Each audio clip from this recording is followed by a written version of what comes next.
Halo sahabat YouTube, balik lagi di channel Made in Lombok, channel yang membahas tentang hal-hal yang menarik di sekitar kita.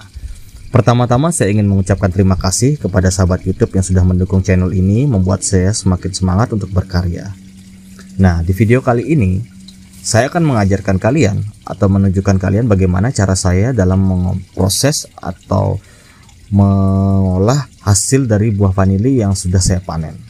Nah, sahabat YouTube, tahapan selanjutnya setelah kalian berhasil menanam dan membuahkan vanili, tentu saja hal yang paling krusial adalah mengolah hasil produksi kalian.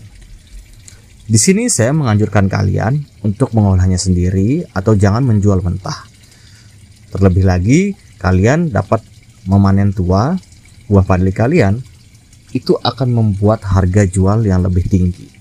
Nah, sahabat YouTube, bagaimana cara orang-orang atau kebanyakan orang untuk mengolah buah vanili mereka, itu adalah caranya bervariasi. Kalian dapat mempelajarinya dari media-media YouTube atau Google.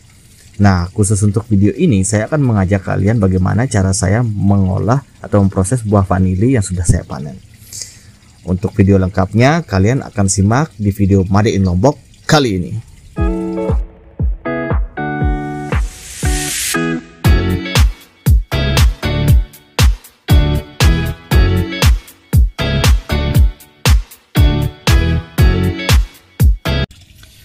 Sahabat YouTube, banyak sekali saya mendapatkan pertanyaan dari kolom komentar di channel YouTube saya yang berbunyi, "Pak, bagaimana cara Anda menjualnya? Pak, ini barangnya dijual kemana? Atau Pak, harus seperti apa setelah mendapatkan buah?" Nah, jadi teman-teman YouTube, di sini saya akan menjelaskan sedikit bahwa buah vanili tersebut setelah dilakukan panen itu ada namanya proses pengeringan. Proses pengeringannya bervariasi. Kalian dapat mempelajarinya dari beberapa literasi atau beberapa sumber seperti YouTube dan juga Google. Kalian dapat praktekkan sendiri. Tentunya untuk menjual bibit vanili yang berkualitas, proses ini sangat penting teman-teman. Jadi kenapa sangat penting? Karena vanili itu berdasarkan kualitasnya akan digolongkan dengan beberapa grade. Jadi supplier vanili itu akan menjual produknya dengan grade-grade tertentu. Akan saya tunjukkan di bagian berikut di depan kalian. Di sini adalah beberapa grade vanili jenis planifolia ataupun jenis Tahitian. Kalian dapat melihat sendiri bahwa dari beberapa jenis ini harganya pun berbeda teman-teman. Tentu saja karena ini menunjukkan kualitas yang lebih bagus dan lebih baik. Pada intinya teman-teman, untuk mendapatkan kualitas yang baik, buah vanili tersebut haruslah melalui rangkaian proses yang sangat panjang, termasuk daripada perawatan bibit itu sendiri. Kebetulan pada saat pelatihan dari Kementerian Perdagangan kemarin, ada salah satu narasumber yang mengatakan bahwa Indonesia sekarang sudah masuk ekspor vanili yang luar biasa teman-teman jumlahnya. Tapi itu tidak menutup kemungkinan pasar internasional terus menonjak naik untuk permintaan vanili ini. Jadi saya rasa dengan resesi dunia yang sekarang dan juga dengan iklim yang sangat luar biasa mempengaruhi dunia pada saat ini, saya yakin bahwa buah vanili ini masih dengan harga yang stabil teman-teman. Karena apa? Karena komoditas vanili itu seperti kopi teman-teman. Jadi selain digunakan oleh banyak orang, vanili ini sangat dibutuhkan di beberapa industri seperti kosmetik, ada juga industri parfum, ada juga industri makanan, itu juga digunakan bahkan sebagian untuk obat-obatan teman-teman. Jadi sangat banyak ya kebutuhan dunia untuk menggunakan vanili ini. Nah, teman-teman, pada dasarnya untuk mencapai tingkat eksportir, kita membutuhkan beberapa hal yang harus diperhatikan. Kemarin saya sempat bertanya tentang itu di narasumber dari Kementerian Perdagangan. Itu katanya kita harus mengumpulkan beberapa sertifikasi untuk dapat menjual produk kita ke luar negeri. Di sini saya akan gambarkan kalian apa saja yang dibutuhkan untuk melakukan eksportir vanili ke luar negeri teman-teman. Di sini ada sertifikat organik dan sebagainya.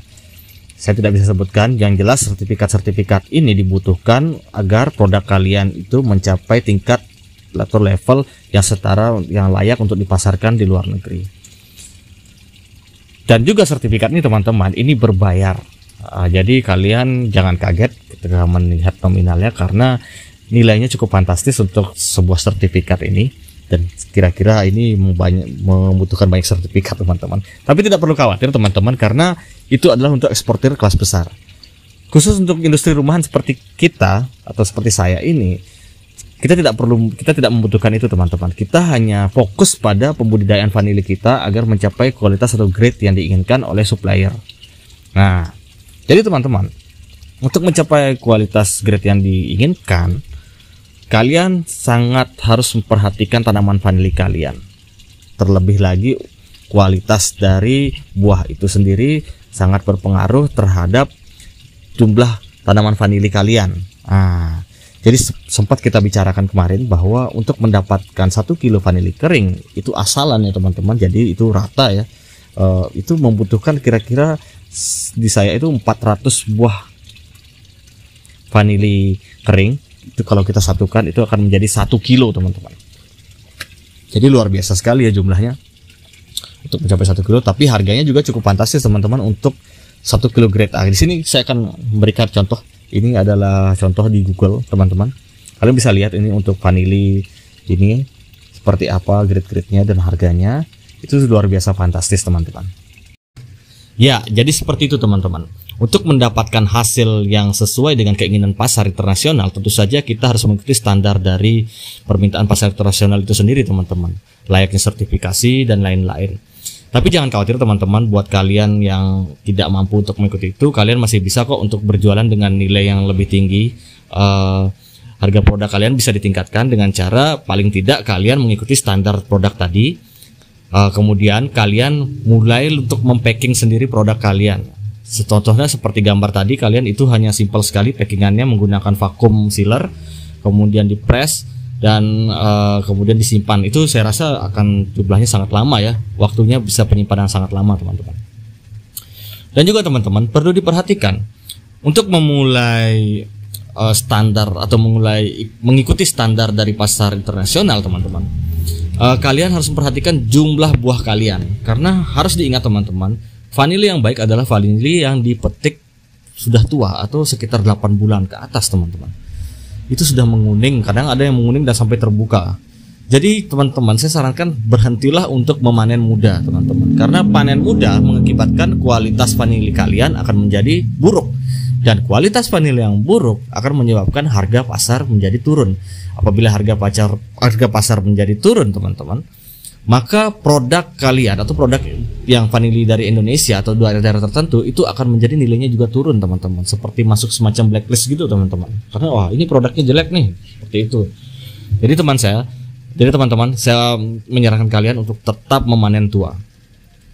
Oke teman-teman, saya akan bagikan juga sedikit bagaimana proses untuk pengeringan vanili. Di sini kalian bisa lihat bagannya seperti ini teman-teman. Nah, kalian dapat melihat ini secara terperinci step by stepnya, langkah-langkahnya, ikuti saja seperti ini. Mungkin kedepannya akan saya buatkan videonya ketika sudah berakhir ya masa polinasi, karena bulan-bulan ini kita sedang sibuk untuk melanjutkan polinasinya teman-teman. Oke sahabat YouTube Made in Lombok, terima kasih sudah mengikuti channel ini.